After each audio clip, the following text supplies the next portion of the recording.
Over the last few years, millions of Americans have decided to buy their first pistol. But how do you figure out which one? Well, stay tuned and maybe I can help you. With all the options and different manufacturers and brands of pistols, I know it's hard to decide which one is right for you. And I'm really hoping to give you a good baseline on how to decide. First, let's start with a story. I'm a master electrician. I'm a member of the IBW Local 369. Not very gun-friendly people. I used to catch shit all the time for hunting, fishing, you name it. Anything that had to do with pistols, guns, rifles. I caught a lot of shit for it, is what it is. Well, when 2020 rolled around and the CDC decided to announce that they were thinking about taking people's children away if they tested positive for COVID, all those anti-gun people came up to me trying to buy pistols and rifles and everything else. And I told them no, couldn't help them. Why? Because I couldn't help them. There was nothing in the store to buy. But the fact of the matter is that it's better to buy one now while they're available than to wait for the next pandemic, whatever event, World War III, we go to war with the Russians, you name it, to try to buy a pistol and there's nothing in stock. And so if you're watching this video right now, I really hope you are able to have the funds and get out there and buy a pistol. And you know, people buy pistols for many different reasons. Some people just want to go shoot for fun, but the vast majority of people that want to buy a pistol, they're buying it for some sort of defense. You know, maybe you're a woman and you got an abusive ex-husband out there and you need a little defense from him. These things make everybody equal. Equality under lead. So what do I look for when I'm looking to buy a pistol? Well, first off, how many of these pistols do I own? Out of all these pistols on the table, this is the only one I own. This is a SIG P320 X Compact RXP. Now, this was the RXP version. It comes with a SIG Romeo 1. I didn't like the sight. I'll explain why later.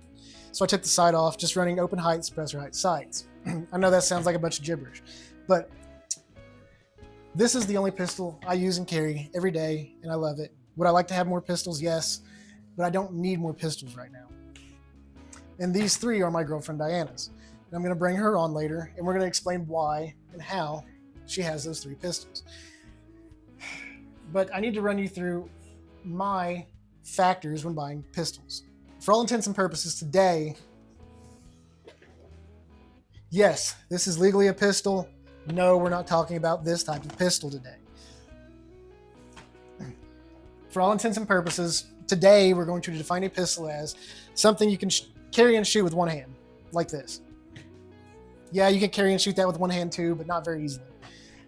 So we're just going to talk about handguns, regular old handguns and pistols. And there's a lot of different types. Guys, this is a striker fired with no safety. Single action hammer fired with a safety, manual safety. Single action hammer fired with a manual safety. And then you'll also have double action ones where the hammer actually cocks and falls when you pull the trigger. And then double singles where it cocks and falls in the first pull. And then the slide racks, then it's single action there on out.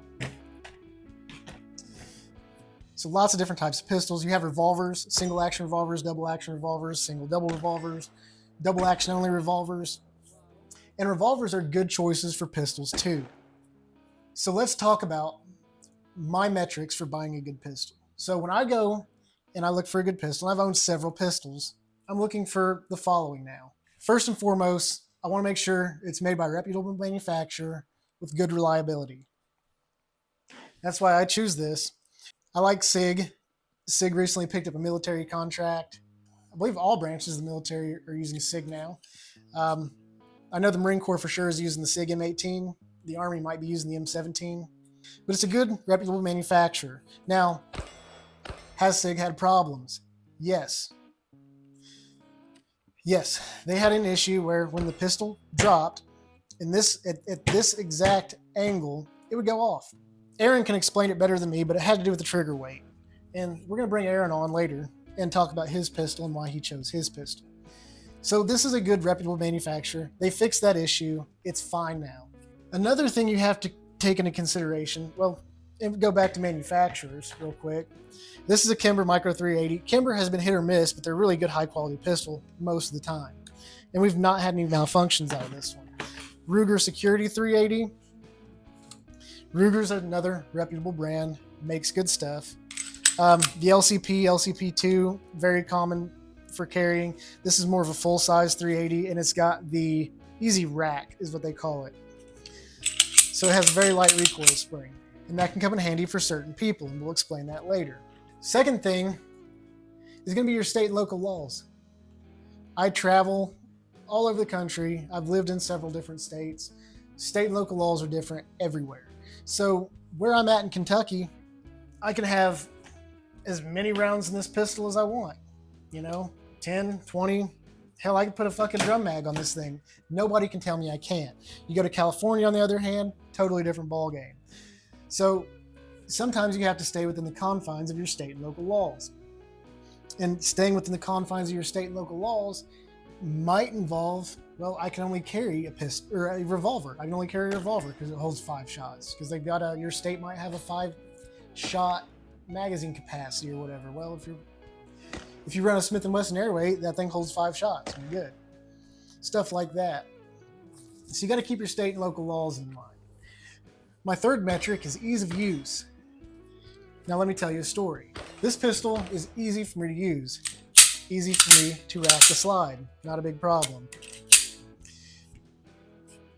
When I bought this pistol, it looked like this pistol. Because it was the RXP, and it had a SIG Romeo 1 red dot sight on it. I learned very quickly that I'm not a fan of this red dot sight. I'm not a fan of it because when I carry it in this holster, on my side, this sight gathers dust, and it just fills with dust, and then it makes it to where you can't see it. And more times than not, I like to co-witness the iron sights through the red dot anyways, and wasn't even using the red dot. Also, the red dot is what's called a lower 1/3 co-witness. What that means is where I co-witness the red dot in the center, if I want to, or where I witness the red dot in the center, if I want to co-witness the iron sights, I have to drop my head a little bit to bring the iron sights in the picture because they co-witness in the lower 1/3 of this reticle. I'm not a fan of open sight, or I'm not a fan of these optics on pistols. I don't mean to sound like a FUD. It just is what it is. Aaron, on the other hand, loves optics on his pistols. And you know what Aaron didn't have on his pistol? A SIG Romeo 1 Pro. You know what Aaron has on his pistol now? A SIG Romeo 1 Pro, because I gave it to him, because I hate the fucking thing. And that's where this plate came from, was Aaron's pistol. I'm a much better shot with open sights than I am with this. So I opted to take that off. It was ease of use. It is easier for me to use this pistol in this configuration than it is to use this pistol in that configuration. And this is my girlfriend's pistol. I love this thing so much that I had her get one, which was a mistake, and let me tell you why. Later on in the video, we're gonna bring people in, and I'm gonna show you what they use for their metrics to buy a pistol. One of the biggest things, besides the reliability and state and local laws, ease of use and all that, is the grip size. I have very tiny hands. This grip is very tiny. Before this pistol, I carried a SIG M18 and the grip was too big. I've owned several pistols. The first pistol, let me tell you a story real quick. So the first pistol I bought, I was young. I believe I was a Lance Corporal in the Marine Corps. Came home on leave, decided to buy me a pistol. Go to Acme in Seymour, Indiana. Looking for a pistol. I don't know dick about pistols other than I've shot the M9 a little bit. Go into the store. I know I don't want an M9, but other than that, I haven't shot all that many pistols. Grew up with a lot of rifles, hunting and whatnot. Did not grow up shooting a lot of pistols. So I heard everybody loves 1911. Well, 1911's out of my budget. But 45 ACP, it's big. It's got to be good. So in my infinite wisdom, being 21 years old, I decided to buy the Glock 21 short frame. And for those that don't know, the Glock 21 is the Glock that is chambered in 45 ACP, a fat cartridge. Now you've got a fat cartridge that's double stacked in an already fat handgun that's notorious for being fat. So this grip is huge. So I don't know much about pistols. I know it fits about the same as the Beretta 92 or the M9 did, which was another decent sized grip. And I wasn't very good at shooting that pistol either, but I never did put 2 and 2 together. Well, when I go shoot this Glock, I'd hold groups like this at 10, 15 yards. And I just couldn't shoot it right. Well, one of the biggest things in pistol accuracy is having a grip that is properly sized for your hand. It's comfort. This thing was so big, I was just sitting there fiddle fucking it, and I couldn't really do anything with it. Conversely, you can have a grip that's too small too. This grip is way too small, and my pinky slides off of it, even with the magazine inserted. See, this doesn't fit me very good. So, after the Glock 21, I went to a Smith & Wesson SW40VE, you know, the one with the 12-pound trigger pull that was really bad. Yeah, I was poor. Got rid of that. I picked up a Glock 22C, the full-size 40 Smith & Wesson.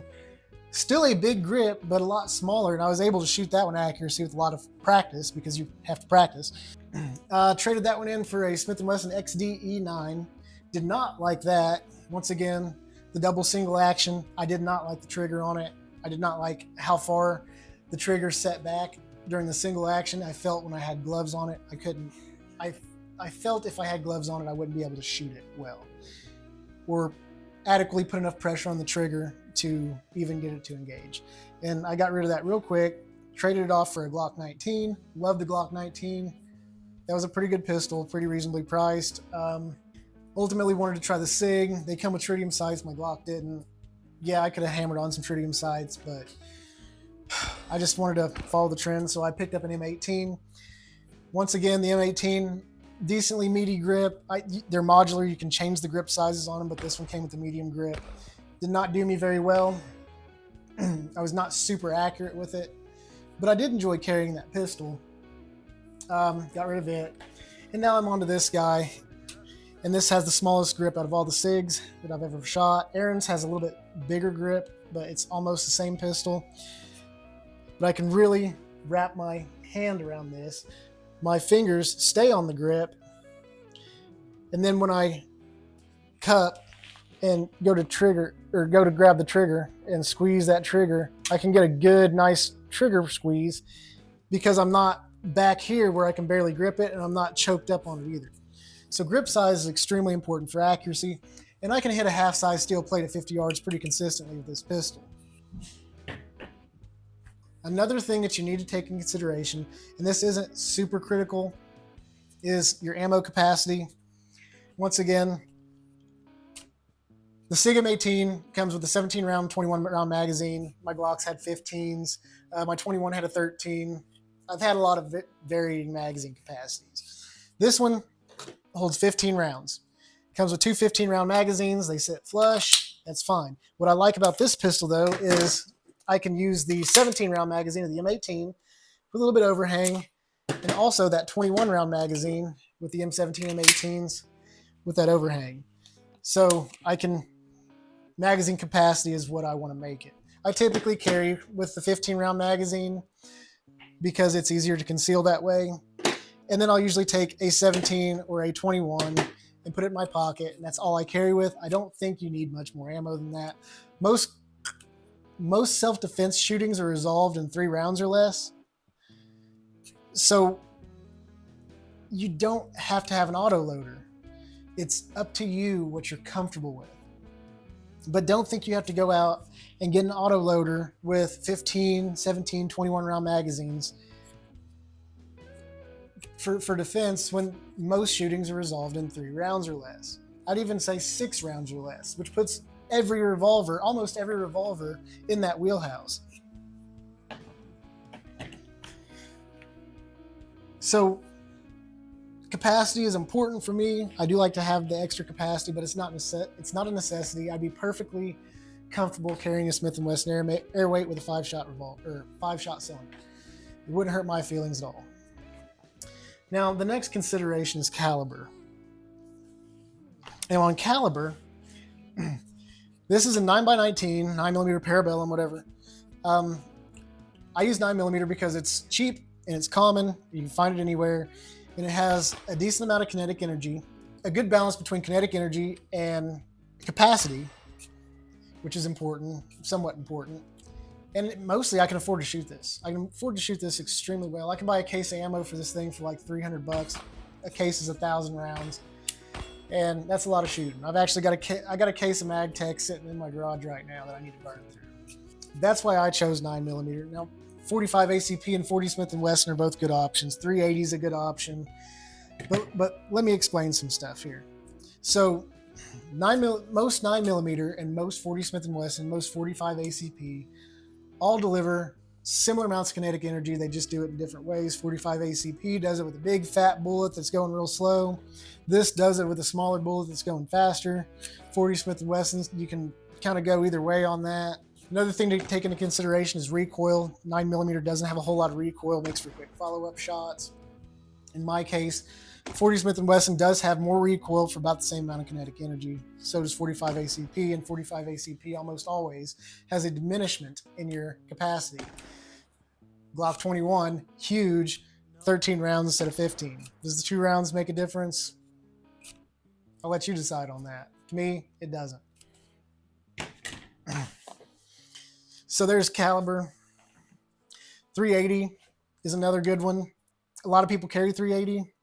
It is smaller and less recoil, but it is more expensive, less common. You will pay more for it.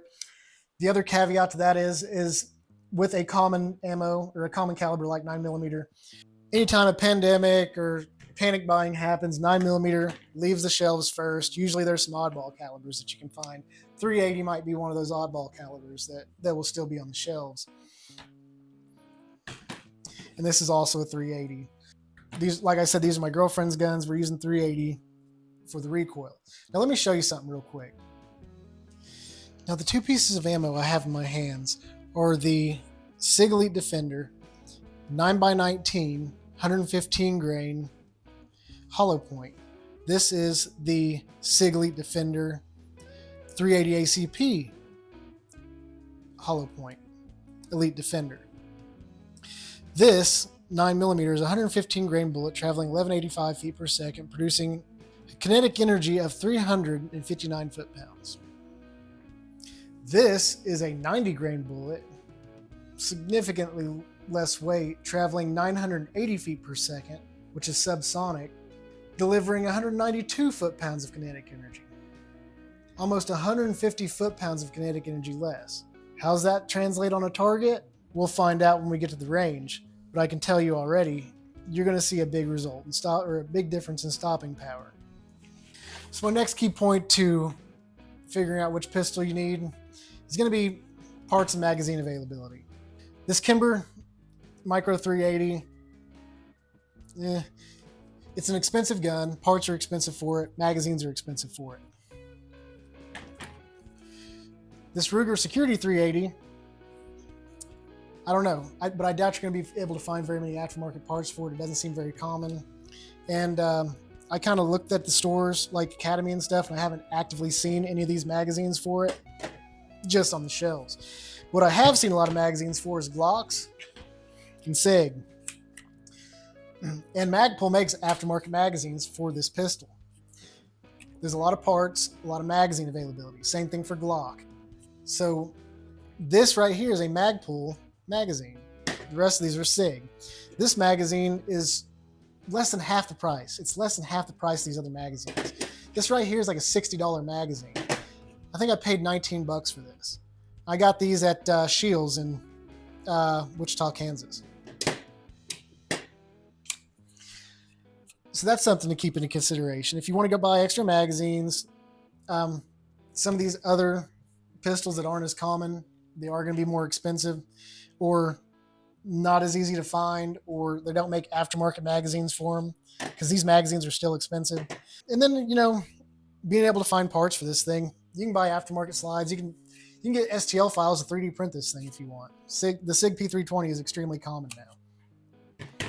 And with that, don't take my word for all this stuff. Why don't we go talk to people? We're going to go talk to Steve, Aaron, and Diana. Let's go. Oh, I almost forgot to add. What's just as important as getting one of these is getting one of these and choosing the right holster. This is a crossbreed holster. I had it custom made from crossbreed because I'm left-handed, and it fits a regular SIG P320 compact RXP or compact. It also fits the RXP version. I specifically got this so it would fit the red dot. Holsters are extremely important. And you can always get an Uncle Mike's or something that is cheaper, but they don't always fit your pistols as well. This one does not fit. It fits, but it doesn't. Makes sense? This, no, not really. This one fits the best out of all of them. Get a good holster. If you're a woman, they make a lot of good concealed carry purses. This is one of them. This is a $110 purse I got from Cabela's from my girlfriend. And you simply hold it, you unzip it, it folds down, and it's got a little holster where you can put your pistol.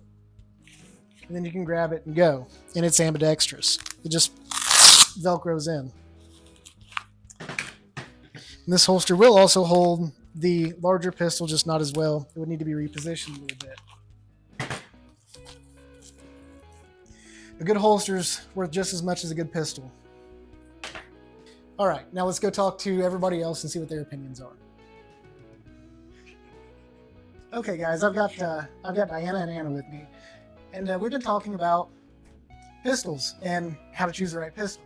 And I told you that I was going to bring some other people in. Well, these were some of the other people that I'm bringing in. They've obviously got different metrics for choosing a pistol than I would. So, backstory, we talked about my SIG P320 X-Compact RXP and how much I like this pistol because the grip fits me. I can ease of use it. I don't have to worry about state and local laws, and it's a reliable pistol. I failed to mention that it is also ambidextrous. So I have a slide release on this side and this side. So that's handy for a lefty.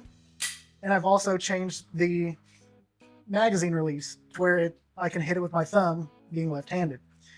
I love this pistol so much, I went and bought another one for Diana to use at the house for home defense. So this is Diana's pistol. As you can see, the magazine release is on the right because she's right-handed. Same thing, ambidextrous. I can work this thing just fine.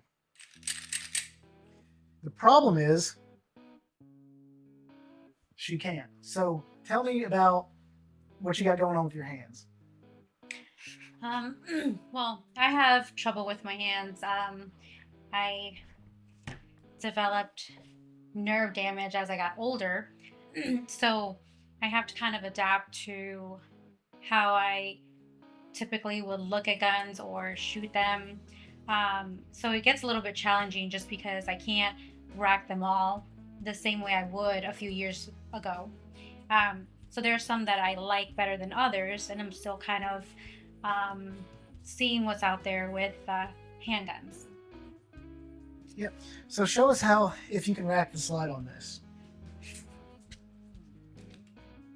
It's really hard for you, right? Yeah. Not gonna happen. Anna, you try. All these firearms are unloaded and clear. Same thing. Like it. And the reason being is because this is a compact 9mm pistol, and they do have stiffer recoil springs. I'll show you the recoil springs in these later. Now, so this is obviously a no-go. So what we decided to do is look into the Ruger Security 380. Try this one now. Just fine. Yep. You try. Oh, that's good. So they can physically use this. Now, how's the grip feel for you guys? And you can put these magazines are empty. Let's go ahead and put an empty magazine in it. And then show us how the grip feels for you. The grip is fine. I don't have an issue with this one. You'll have to drop the slide release to get it to go because the magazine's inserted. That's true. There you go. So she can use it just fine. And then you try this one. And tell me how the grip feels for you. Keep your fingers straight off the trigger, man. So try to rack the slide on that one. And tell me how the grip feels. See? Pretty easy. It's nice. Yeah, it's not too bad. And then we've also got the Timber Micro 380, which Diana has had for a while. And it's a little small for me, but it seems to fit them just fine. And show us how you can use that. Make sure you can yeah, this one's engage the slide and all that. This one's very easy to use for me, and I love it. and I would buy so many more. She's hell on wheels with this thing. Finger straight off the trigger. There you go. Oh. A little bit harder than this one, right? It feels manageable. Doesn't feel smooth. Yeah. I don't know if that's just my character. And once again, this is a subcompact 380, so it is going to have a little bit stiffer recoil spring. The smaller you go, the stiffer the recoil spring. That's how that works because there's less mass on the slide. And when there's less mass, you have to compensate for that with a stiffer spring. So that's how that works. And then I do got to mention that we haven't had a chance to shoot this one yet. Diana is 28 weeks pregnant, and you can't fire guns when you're pregnant after a certain period. I can't remember. Do you remember how many weeks it was? I just know it's when they start developing like hearing. When they start developing hearing, because if it's loud to us, they're sitting in a big liquid sack, and sound is amplified in liquid, and it's like banging on a fish tank. You're not supposed to bang on a fish tank because the pressure waves increase. So that's something to consider. Try not to let pregnant people shoot. Keep them away from loud noises and guns if at all possible, unless you have to during a defense situation. And since she can't shoot this one is obviously out of the equation until she can shoot it, which will be after birth. So this is the one she's carrying right now in this concealed carry purse. And I do appreciate having you guys on. Do you guys got any additional thoughts? I happen to like my 380, my Kimber, because it fits anywhere. I feel it very handy. What I do look for in a gun, well, pistol, is the ease of putting it with me wherever I go. I do like smaller purses rather than bigger purses, so I like it to fit. So and of course it's easier for me to use, but who knows, maybe later on I'll develop a love for bigger pistols. Well, until that happens, I'll be more than happy to keep you in the small ones. So Yeah. as long as you carry something. The downside is the small pistol only has one 6-round magazine, and that is my fault. I do need to buy more of these for her, and that's going to be done later, hopefully soon. And with that, we're on to the next person. Thank you, guys. Bye. That's it. I was gonna say that I wanted to put stickers on my pistol. Did I ever get any pictures of? I never got any video of her shooting. I don't think. I'll have to get some video. What I'll have to do is I'll have to get some video of her shooting. I think I pointed the gun down. That made it look. So we're going to demonstrate real quick how ease of use applies. Now, I'm able to use all these pistols fairly easily. I'm able to manipulate the slides. The grips typically all fit my hands. But what about a child? Here we've got my son Jay, and we're teaching firearm safety. But in order for him to shoot a pistol, he has to be able to use it, right? Well, I've unloaded. These are all unloaded. I've shown clear. We're going to see if he's able to rack the slide on any of these. Try to rack the slide on that. Keep your finger straight off the trigger, sir. That's really hard, ain't it? Really stiff. Yeah, this has a very stiff recoil spring. It's not going to happen. What about this Kimber Micro 380? Good grip. And he's able to do it. See? He got it.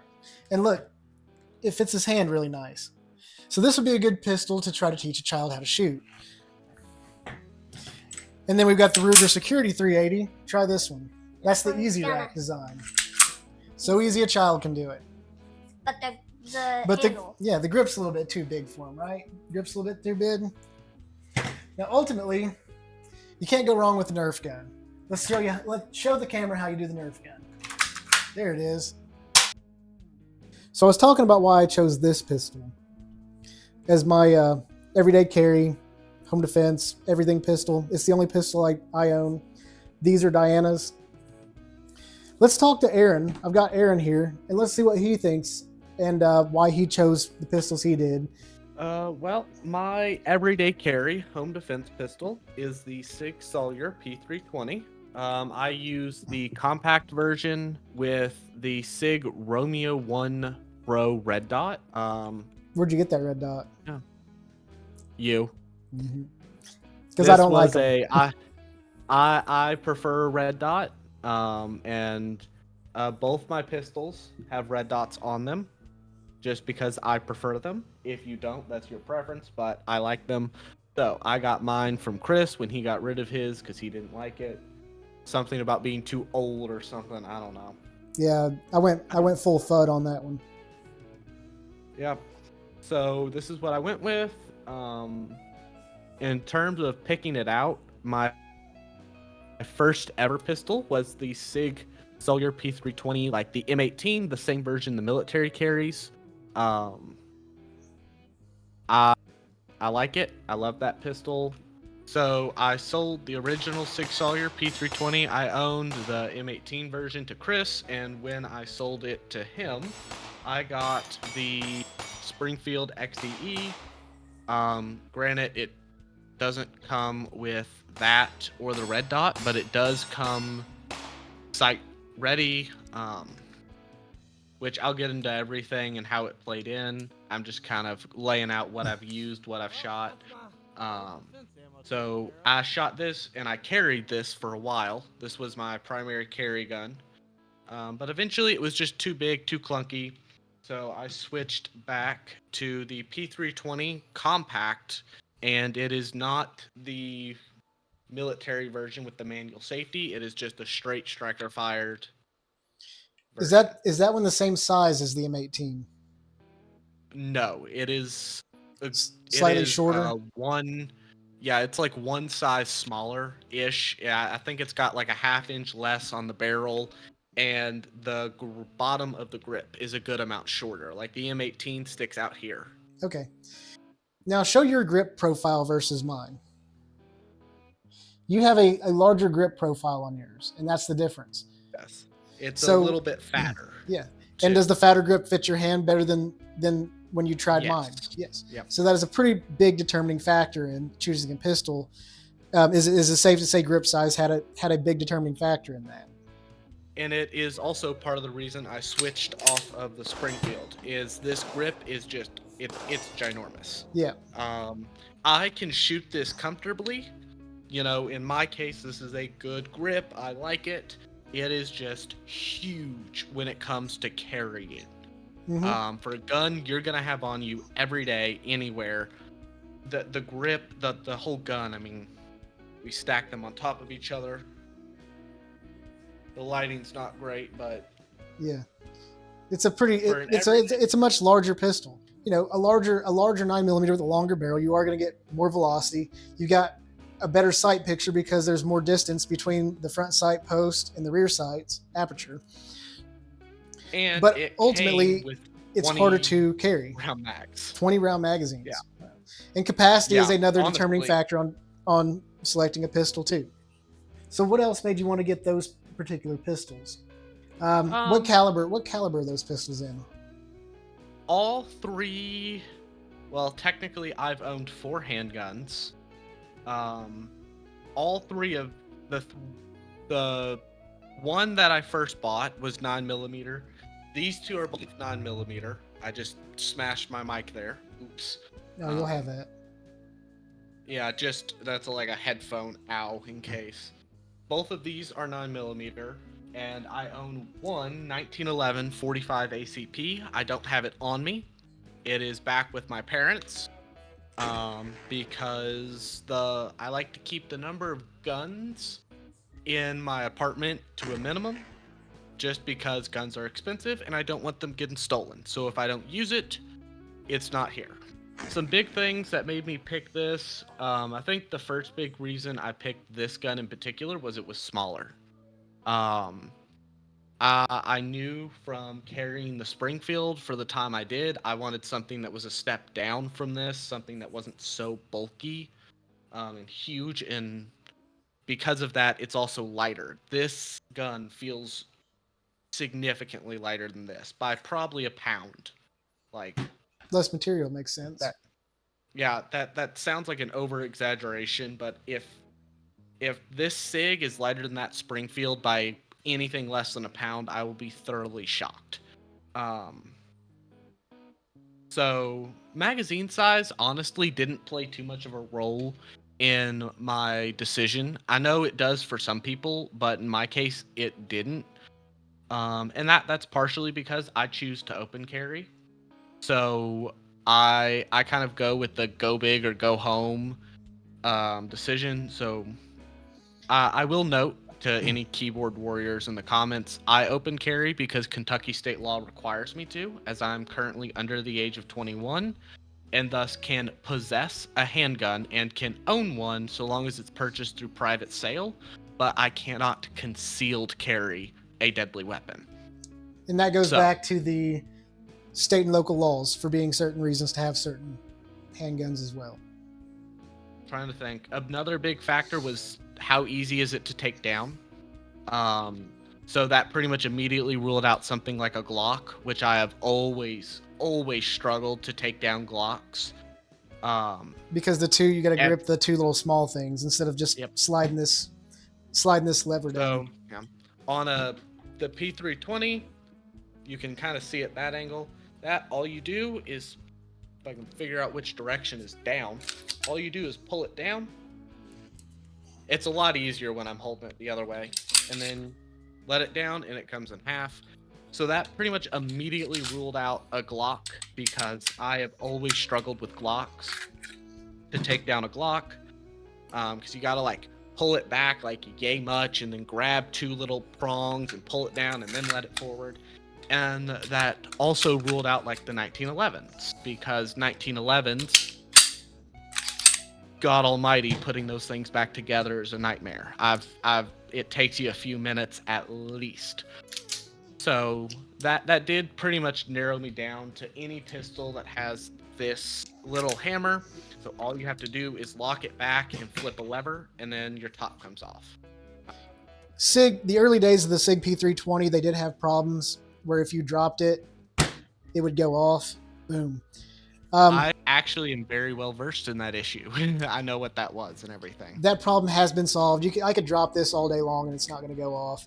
If you don't believe me, Grand Thumb did a video on drop testing various things, and the only things that really failed the drop test were the 2011s. They weren't even made by SIG. They Yep. were some other brand 2011. Yeah, so I mean, you can't really see it, but since we're talking about the P320, there was a specific issue with the P320 where when the SIG initially made the trigger, I'm gonna see if I can't take my camera and point it at this. Back here, you can kind of see where it's hollow in the center, down through the middle.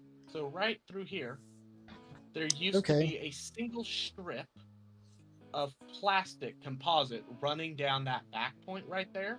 Okay. And that little strip that ran through the middle, it was about a 1/16 of an inch wide. And it added just enough weight to the trigger that when dropped exactly like this, the trigger had just enough weight to pull itself using the force. So the inertia would actually, as it hit, the inertia would pull the trigger. Yep. And with that, tell me about your holster you got, because I remember I tried to grab your pistol one day from you, just being a dickhead, and it wouldn't come out. Tell me why it wouldn't come out. So, depending on the kind of holster you use, it works differently. So I have it's a 2-step retention holster. So what this basically means is there are two things you have to do to get it out. So the first one is there is a lever here that you pull with your thumb, and then you have to pull it out.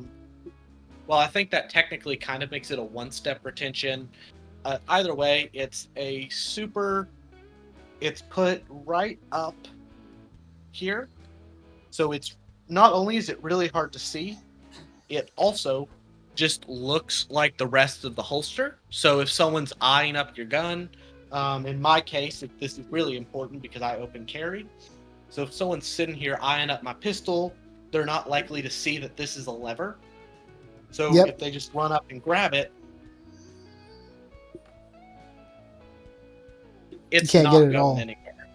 You're not getting this out, and that is because, as you can see, there is that in it's down in there, and it runs the entire length of your gun. So where it's grabbing onto it is most of your gun. Yep. So that way you're not just hitting one point. Some hold just the trigger guard, but this holds the trigger guard and it holds the front. Like it holds more of your gun. That way, if I just sit here and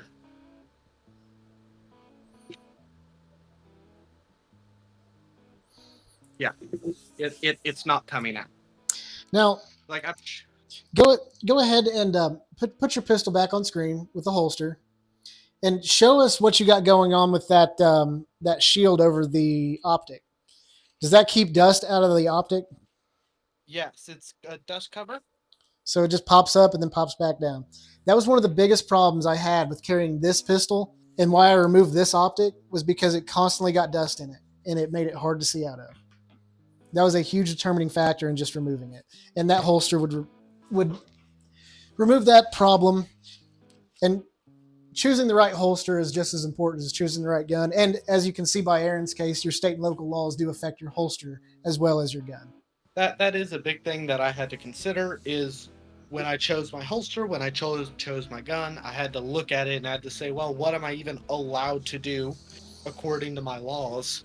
And I had to build my system around what my state laws even allowed me to do. Because again, I pretty largely will advocate for open carry. But there's sometimes I don't exactly want to, but I have to. So I have to make do with it.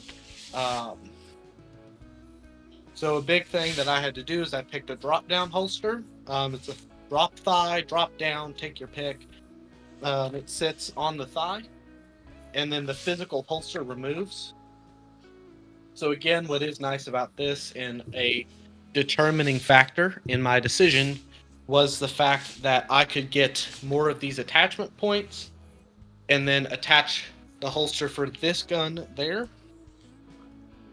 to use this system for another gun, which is kind of that's less on the gun itself, but more for this. But that was a factor I had to consider. It's a Safariland system. The holster Safariland, the attachment is, the drop down is Safariland, so. Send me a link to that, and we will post a link to this pistol or this holster that he has in the show description, as well as anything that's not a gun. We can post links in the show description for, and we'll list every firearm we've talked about also in the show description. There'll be a list of it. I appreciate your time, Aaron. Thank you for coming on. Yeah.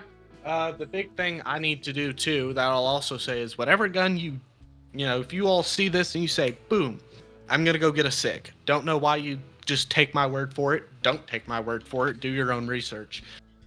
This is a $1,200 gun. If you don't practice with it, Useless. this $300 gun will make you a loot drop. And with that, it was good having you on the show. I appreciate you, Aaron. Nice Let's get to on here. Yep. Let's go talk to the next contestant. All right. So I'm here with Steve. You know Steve. Yeah, years by now. Yeah, he's been in several videos. A lot of videos. He really good with pistols. Well, I don't know Excellent with about knowledge. Steve, give a brief introduction to your background in firearms. that. Been shooting since I was 10. Start reloading when I was like 16. Had a pistol since I was 16, and it was the Smith & Wesson Model 4506 all stainless. But I sold it. Needed money. But anyway, so yeah.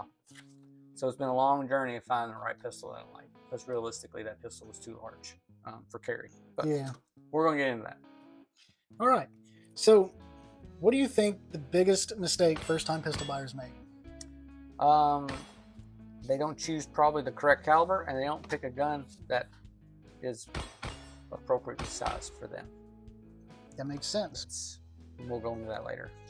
So, my metrics for choosing a pistol, I think we talked about this before, but it's manufacturer and reliability. Right. I carry a SIG because I thought they were reliable, and then, they gaslighted everybody with their whole this ends today letter. If you haven't seen that, I'll post it up here. Okay.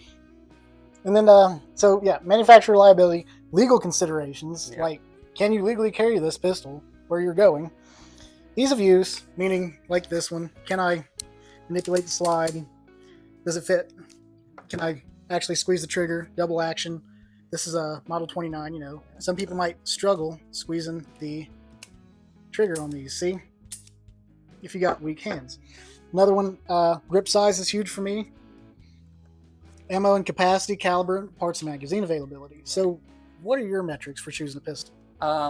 Obviously, your reliability in manufacture is a big deal. How available the magazines are, that's a big deal. How available is the ammo? And how expensive is the ammo? Because there are plenty of pistols out there that might fit your bill, but the ammo could be just stupid expensive. Well, real quick, how much does 9mm ammo cost? Okay, right now it's like, believe it or not, crazy. 50-round box of this costs about $10 now. Yeah, which is not bad for carry ammo. I saw Spear Gold Dot for I think practice ammo. Yeah, $25 for a 50-round box of Spear Gold Dots. What I saw for 9mm, which is awesome. Now 45, different world, still a super popular pistol, but they are more expensive. Like we just priced them at what, $23 for a box of 50. $23 to $25 for a box of 50. And for practice, Spear Gold Dot for these is going to be about almost $2 a round. So there's that. The Model 29. Oh yeah. I hand load for this reason. Practice ammo for this is about $1.25 a piece. Carry ammo is about $3 a piece. Crazy. And of course, I reload for both of these too. But what's the legal consideration with carrying reloads? Correct. Right.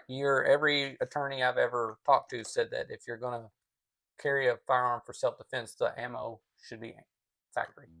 Yep. Because it avoids a whole lot of the argument from the other side. Prosecutor will basically say you loaded your ammo to make it intentionally more deadly. Yeah, more deadly. You'll have to get ballisticians involved to prove your case, which can get very pricey very quick. Yeah. So just stick with factory ammo for carry, and then you can reload. Obviously, we're big reloader fans. Reload your carry ammo to the same specs as your practice ammo, so that way you're at least practicing with the same velocity and pressure as your carry ammo. That'll go a long way in the ways of recoil, right? Then there's then there's no surprises. So yeah, because you can load this thing down to really low velocity, like 750 feet per second, something crazy. Yeah, you're not gonna have any recoil. And had great and no recoil, but then you go to shoot a factory defense load out of it, and it's going to be a wake up call. So that's very pronounced with this thing. Yep. This will take 44 Special or 44 Magnum. I can load 44 Magnum down to 44 Special, which has about the same recoil as this 1911. However, how bad is the recoil on this thing? Yeah, with rough with full powered loads. Full power load. That's well, you're going to see in the video. It rocks. That's a beast. It rocks you. So yeah. So ammo selection, price of ammo. Where else are we at? What's your other questions? Reliability. Yeah, like size of the pistol. Availability of parts and magazines. Right. Let's talk about that. And then, actually, I don't know if we've gotten to it in a little. One of the biggest overlooks is the actual holster. No, I didn't even think about that. The holster, because if you can't find a holster that is comfortable, you won't carry the gun. Mm-hmm. And so I've literally spent hundreds and hundreds of dollars on holsters to find the ones that I like. That's crossbreed. This is a crossbreed. I talked about my crossbreed earlier in this video. And this is a We the People, which this is a fantastic holster. We're not sponsored by either one of these people. This is what we like. So we'll get to that in a little bit. This is a Bianchi. It's outside the My waistband. My dad has a lot of these. He loves these holsters. And then I've got, for the 1911, the old school battle belt with a replica World War II holster. And then World War II mag pouches. Because if I kind of, why not, right? Why not? Okay. So. All right, so next question. How much training does someone need before they should be confident carrying? That's, I'd say, a personal question, but you got to be able to confidently be able to draw your firearm and use it effectively. with confidence. That would be my. I mean, how many rounds that takes. That for some people that shoot a lot might be able to buy a new pistol and only put a box of ammo through it and be because they've shot so much, But then a brand new person, whew, you're gonna have to put a lot of bullets down range just to get comfortable with the pistol and know what to expect. And it matters if you're left-handed and right-handed. And it matters if you're lefty. He's a lefty. I'm a righty. And so knowing how to manipulate your controls if it's not made for a left-handed person, which I have to manipulate it with my trigger finger before I can do anything. Yeah. Or So move my thumb over and do it. Of course. Well, even that is not designed for a lefty. No, but when a right-handed person reloads, they hit this with their thumb, and they rack it out, and then tap the ejection rod. Left-handed, what I do is I swing my thumb over the frame, hit it, rock it out, and then tap the ejector rod. That's the difference between left-handed and right-handed on a revolver. Other than that, everything else is pretty well the same. Right. So, what else? What else do you want to know? If you could recommend one pistol for a beginner, what would it be and why? Well, for a beginner, a couple options. Brand new out of the gate. Never fired firearms before, you might want to go with a revolver. Simplicity of operation. You don't have to deal with the slide because some people can't even operate a slide. Super reliable, and they make them pretty small. So you can get your feet wet with a revolver, in my opinion, for a brand new shooter. Brand spanking new out of the gate, never shot before ever. You might want to start with a revolver, and just get used to the recoil and pulling trigger control and shooting the pistol. And then once you're comfortable, you might delve into the round. I'm thinking especially for women. Like, oh yeah, my oldest sister can't rack the slide to save her life. Her hand strength is super weak as far as operating the slide, but she can operate a revolver. One caveat to a revolver is in single action, trigger is super light. In double action, now this is Smith & Wesson. Smith & Wessons are known for their great triggers, and you trigger cock it, you pull it until it's about to break, you can feel it start to let up, and then you just finish the squeeze. But my ex-wife, I bought her a Smith & Wesson Airweight, and these got about, a 12-pound trigger, double action? Trigger. It's a heavy trigger. It's a heavy trigger. The trigger is the safety in double action. And the Airweight did not have a hammer, but she had a hard time pulling that trigger. So I ended up carrying that pistol more than she did. And it was 38 special. And I recommend you start off with 38 special if you're going to start off with a revolver. Yeah. You don't need to be jumping into Magnum cartridges. Yeah, 38 special. Or you get a 357 and shoot specials out of it. Yeah, you get like an SP-101, Ruger SP-101, and just load it with 38 specials. And then you got the option for Magnum when you're ready for Magnum. Right. That's a good idea too. So that would be a good route to go. Smith & Wesson 38's a pretty low recoil, like super low pressure load. Mm-hmm. And I mean, don't get me wrong, it still do the job. I mean, there are plenty of people been put in the dirt by 38 special. So that's an option. But then but if you've been a shooter but you've never actually thought about carrying one for defense, and you're like, yeah, I want to get into defense, then probably the 9mm would be the best option, because ammunition is so readily available for it right now. I think the last on bulkammo.com, I picked up a 1,000-round brick of MagTech 115 grain full metal jacket for roughly, I think, $250, maybe. Yeah, I'd have to look. I'll post it on here right now. And you can reload the crap out of 9mm very, very easily. So, and you get milsert powders too. Like, they don't take much powder. If you cast your own bullets, they don't take much lead. They don't take much anything. They're great.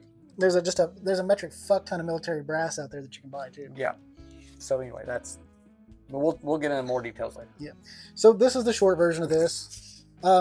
This is going obviously shortest meeting you can get. Yeah, shortest meeting you can get it. So this is going to go obviously in our main body video about selecting a pistol. And as I said previously, all these interviews, there will be long forms of all these interviews that will be available as their own separate videos, and they will be linked at the end of this video. So Just watch to the end. Or scroll to the end, however you want to do it. Where the videos pop up at the end, you'll see like the Homestead Tech Talk flag waving, some kind of fucking dark trap music or some dumb shit, and then there'll be videos pop up. Those videos will be these interviews. With that, we're going to roll off and we're going to keep talking about these in the long form of this conversation. Okay, we're back from talking to everybody else, and I think it's about time to wrap this whole thing up. I could talk to you all day about owning which pistol and what. Ultimately, it's up for you to decide. I'm not trying to tell you which pistol to get and which pistol not to get. These are obviously my opinions on how I purchase my pistols. Aaron's are his opinions, Steve's his opinions, Diana are her opinions. Don't take our word for it. Go out there, try some pistols, see which one you want. That's what I would do. But the ultimate thing is, none of this means anything. It doesn't matter if you get a $1,200 pistol. You're going to be a fucking loot drop if you don't practice with it. Get out there and train, please, for the love of God. Get out there and train. Train, train, train, train, train. I don't know how much more I can say that. Train with different pistols. Train with your main pistol. You need to do some training. Train with different holsters. Try different holsters. Make sure you do weapon swaps between a big pistol, little pistol, or a rifle and a pistol. You know what I'm saying? Stuff like that. Well, the telltale signs that somebody concealed carries a pistol and doesn't train with it is there's going to be lint all over the pistol. The context is before I went out and shot this, before I went out and shot my old concealed carry ammo with Steve, I hadn't shot this pistol in about 3 or 4 months, and I was very bad at it. I did some 25-yard groups. Was barely keeping them on paper. As I progressed through practicing, I was able to get back in the swing of things, but you got to keep training and you got to keep practicing. Some good drills to do are failure to stop drills. That's 2 to the chest, 1 to the head. From the draw, bang, bang, assess. And then you either put one on their head or their pelvic area, as you can see. Make sure you practice tap, rack, bang drills in case you have faulty ammunition.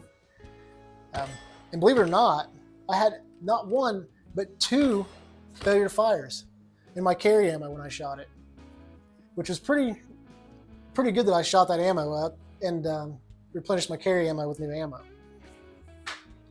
Another good one you can do is practice your tactical reloads and your speed reloads. Now, something that helps me, especially since I travel a lot and I can't always get to the range, is I have a 3D printer, as you can see, and I've 3D printed these snap caps. These are made out of PETG. I made them green so you can't confuse them with live ammo. And it makes it really easy to train with. So they chamber fine, so I can practice tactical reloads. And I like to do them without looking, like that. And you can practice your speed reloads. In this case, I start with the slide lock back and just bang. Bang. See, it takes practice, and I'm kind of doing it off the table. I'm not very good at it right now. But those are some good drills to do. And practice with the clothes you carry, so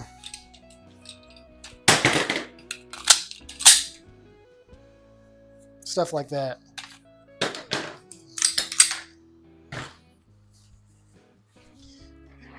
See, snap caps are pretty handy. So there's a couple things you can do to train. Look, if you carry them but you ain't training, you're just gambling with your life. You're not going to be within practice. You're not going to be able to get those crucial seconds that really count when you need them the most, guys. So with that, make sure you abide by your state and local laws. These are just guidelines, just something to keep in mind. Buying a gun is just step 1, and training makes you truly prepared. Get out there and train. While I got you all on here, what was your first pistol? If you're an avid gun owner, what was your first pistol you bought? I'd love to hear from you in the comments. We'd love to hear from you on Discord. And with that, I'm going to get off of here. I'm out. Love you guys.